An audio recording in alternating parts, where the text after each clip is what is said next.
Le rôle de l'État a progressivement évolué d'un État exerçant une intervention minimale, dit État gendarme, à un État intervenant largement dans l'activité économique et sociale, l'État-providence.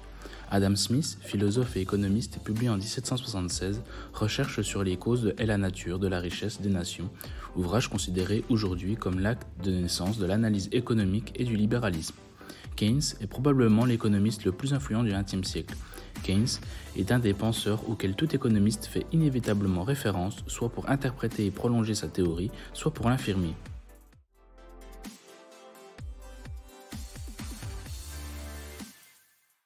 Le libéralisme limite l'action de l'État à ses fonctions régaliennes, c'est-à-dire qu'il se limite qu'à rendre la justice, la police et la défense nationale, soit un rôle d'État gendarme.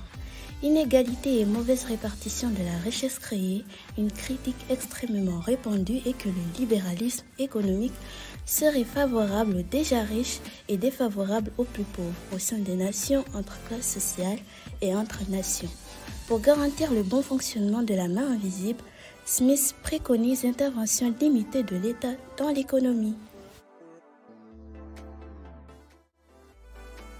Aujourd'hui, le simple jeu du marché ne suffit plus à rétablir les équilibres fondamentaux des économies capitalistes, en raison notamment de la mondialisation des échanges et de l'interdépendance des économies. C'est pourquoi l'intervention de l'État devient nécessaire. L'interventionnisme conduit à un État-providence qui désigne l'ensemble des interventions économiques et sociales de l'État.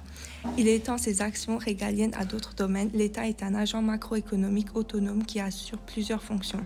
La fonction de régulation, fonction d'allocation des ressources et la fonction de redistribution. Pour conclure, un État gendarme est une conception libérale qui se contente de ses fonctions régaliennes.